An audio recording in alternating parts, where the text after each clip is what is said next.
Shakespeare wasn't a theologian, but he was influenced by theology.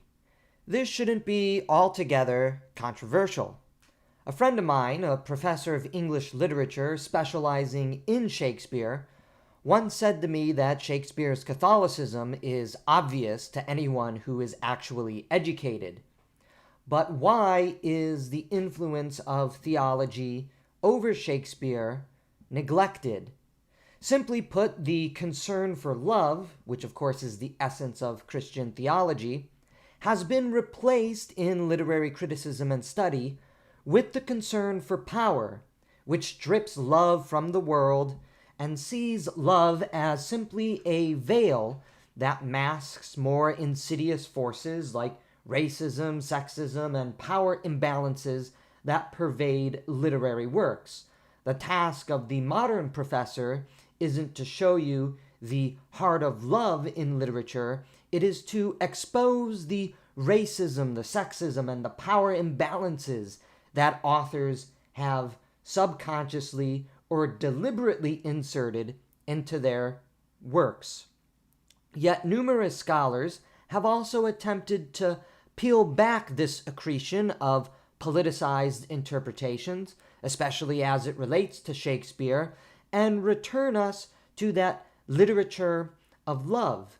As one scholar says, literature is and has always been concerned, perhaps even primarily concerned, with love, and love has all but vanished from the current critical discourse. And this is something that completely destroys our ability to read and love and expand our knowledge of Shakespeare. So in this lecture, we are going to examine Shakespeare and the theology of love in his dramas, in various plays of his. Accepting the obvious in Shakespeare and the role of love in his dramas, scholars have unpacked the cultural, intellectual, and theological influences that have shaped Shakespeare both directly and indirectly. The tradition of theological romance, a product of the late Middle Ages and the Renaissance, to which the poetry of the troubadours, Dante, Petrarch, and Chaucer all belong, have their roots in St. Augustine, as well as Boethius. And Boethius, of course, was just an Augustinian. What does it mean, however, to be Augustinian? St. Augustine articulated that love pervades and governs all things, even the human intellect. Love and its governing spirit on the will, not just the mere rational soul lost in intellectual contemplation, is what truly moves human life. While Augustine did not diminish rationality, he gives a greater place to love than what is found in the philosophies of Plato, Aristotle, and even some of the earlier church fathers. It was Augustine, after all, who was intoxicated by love throughout the Confessions, and who declared most significantly in his homilies on the first epistle of John that love itself is God, as he wrote in Latin, Delectio Deus est. Augustine's theology of love would subsequently take on many afterlives and revisions, first in Boethius, and then the Renaissance poets, most famously Dante, Petrarch, and Chaucer, before finding its way into the backdrop of Shakespeare. Theological romance, the scholar Darren Dick informs his readers, can be understood as being concerned with three ideas of love. That love moves the lover, that love's movement somehow does not diminish the lover's agency, and that love itself is good.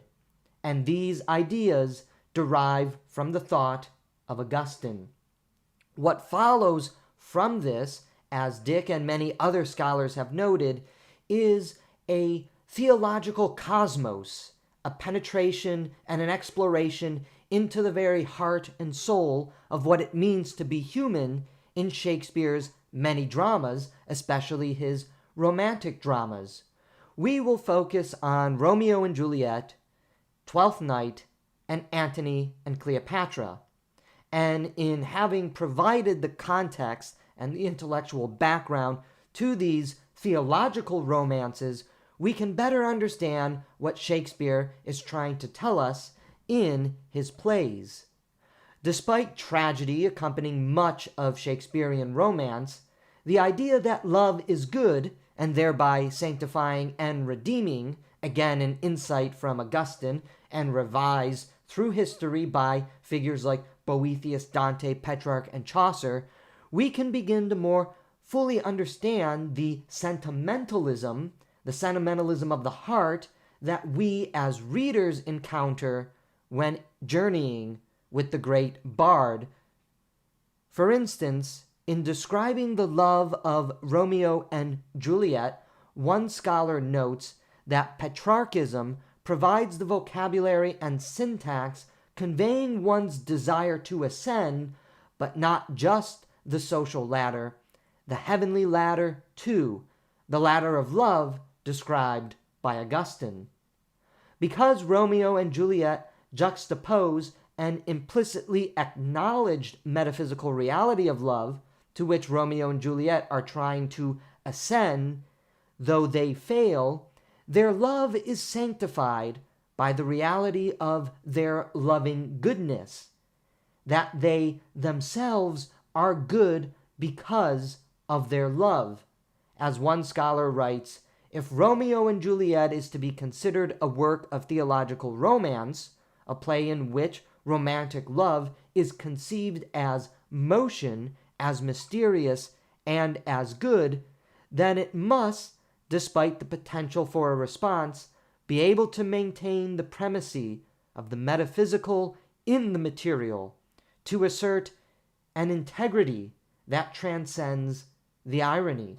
And this, of course, is precisely what most of us who read Romeo and Juliet experience.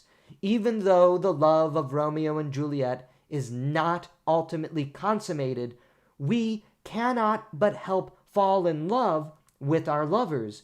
We see their love as good, as sanctifying and redeeming, even though they die at the end of their play.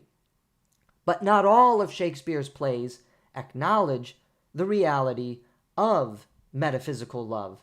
There are various plays in which we don't exactly see this sanctifying and redeeming reality. But here we must briefly return to Augustine. In De Trinitate, Augustine refined his earlier writings on love, which seem to leave behind the earthly beloved for the supernatural beloved that is God, which is a common misreading of Augustine, as all Augustine scholars know. Nearing the final decades of his death, Augustine fused the love of God into the love of the earthly beloved, as he wrote in De Trinitate. This word is conceived in love of either the creature or the creator, that is, of the changeable nature or unchangeable truth, which means either in covetousness or in charity. Not that the creature is not to be loved, but if that love is related to the Creator, it will no longer be covetousness, but charity. The lower creature should be used and loved to bring us to God. The creature, on a par, should be enjoyed in God. From this we can see from Augustine that the love of an earthly beloved, another human being, when you recognize God in the other, is the essence of divine love. And this helps us to understand what is going on in Romeo and Juliet, as well as other dramas of Shakespeare, those romances that emerge even in the midst of war, trial, and tribulation. When Shakespeare's characters, even the characters in the supernatural world, meeting with the characters of the material world, the love, the compassion, and the kindness that they show to each other, touches our very heart and our very soul, because we know from the Augustinian proposition that the love we share for another is divine love. That is the metaphysical reality that we always experience, that is in the background to Shakespeare's drama. It is that love that allows us to see the love of Romeo and Juliet and be so moved by it. It is that metaphysical reality of love that allows us to see the love of even a warlike king, Henry V, having just slaughtered towns and thousands of Frenchmen, find redemption in his love with Catherine, even though that play is certainly not a theological romance. While love can be redeeming, sanctifying, and tragic, love can also cause one to fall into a trance that we must be awoken from.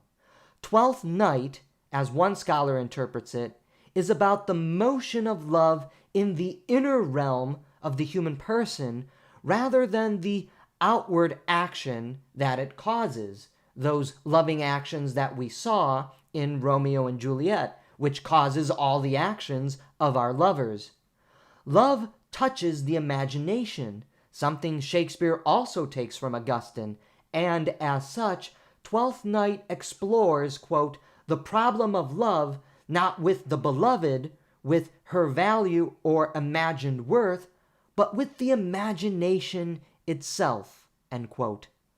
Looking at how love moves into the mind, how the heart and the intellect are ultimately still intertwined, and how the heart is what moves the mind, Shakespeare suggests in Twelfth Night that the relish of the unmoored imagination and even the immobility that tends to follow from it are, oxymoronically and perhaps even paradoxically, an essential part of love's movement. This, of course, is something I think we all experience in our own life. The thunderbolt of love that causes us temporarily to cease all action when love freezes us, because that is how powerful love is.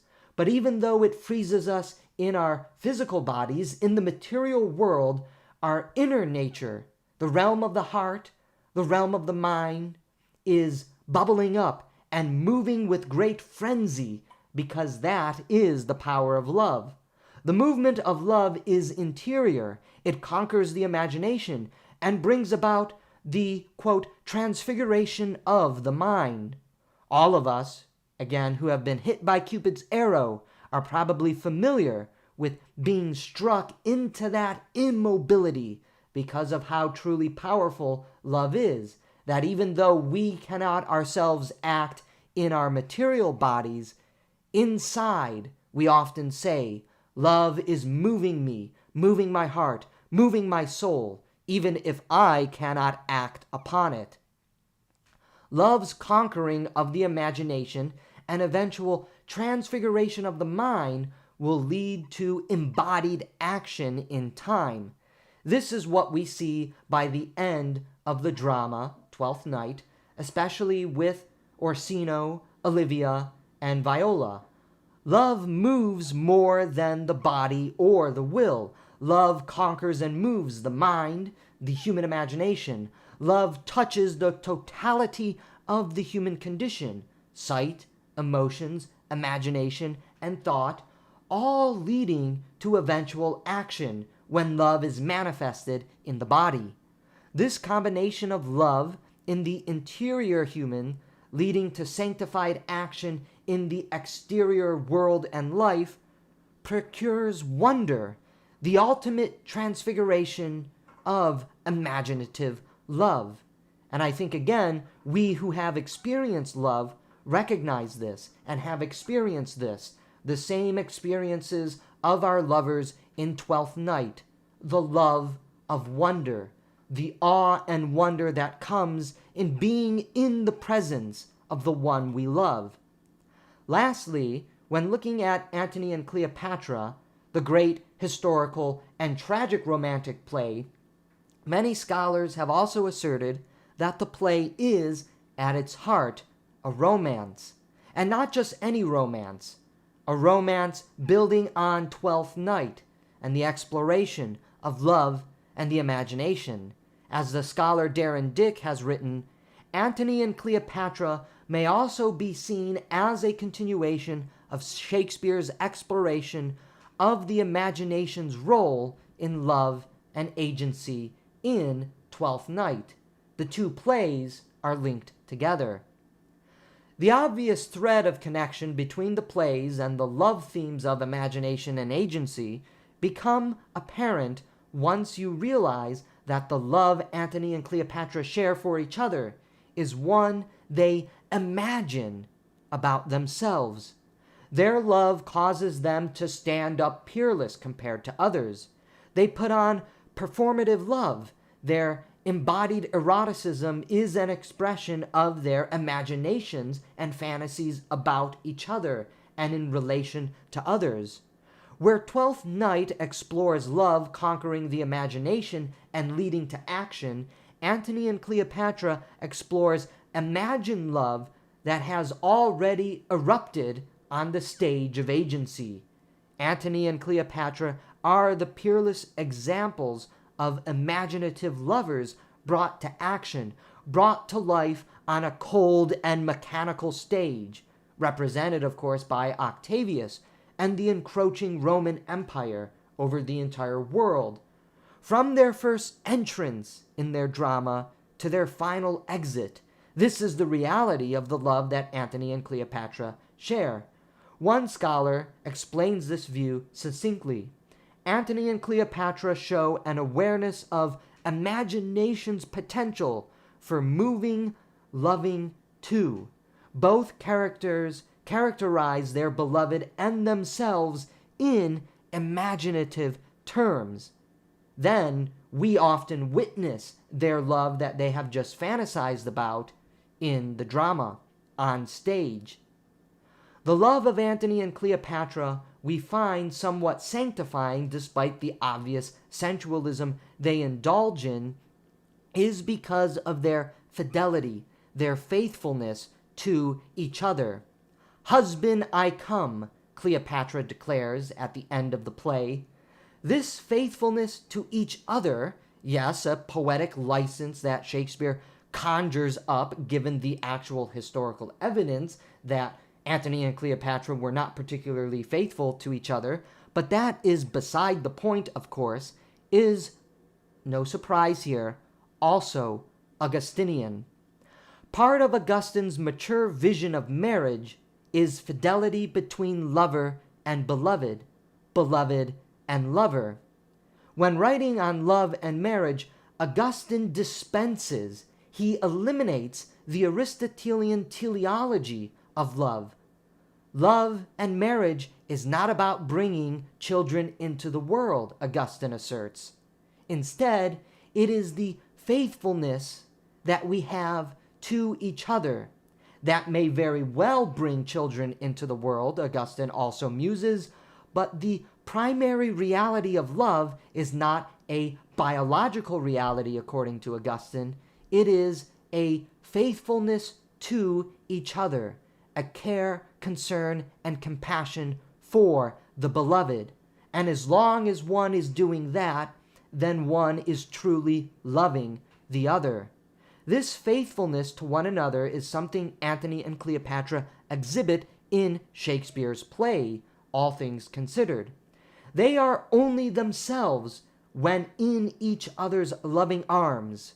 Thus, though they die, the audience feels a sense of sanctification between the two lovers, despite their admittedly gaudy sensualism and the fact that we might not exactly think these two characters, from the standpoint of history, as particularly heroic.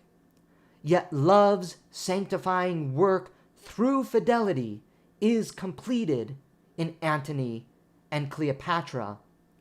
When reading Shakespeare, you should understand that this Augustinian theology, this metaphysical reality of love being the greatest reality of existence, that love itself is good, that faithfulness to the beloved leads to our sanctification, that love moves from the heart to the imagination and compels action in this embodied life.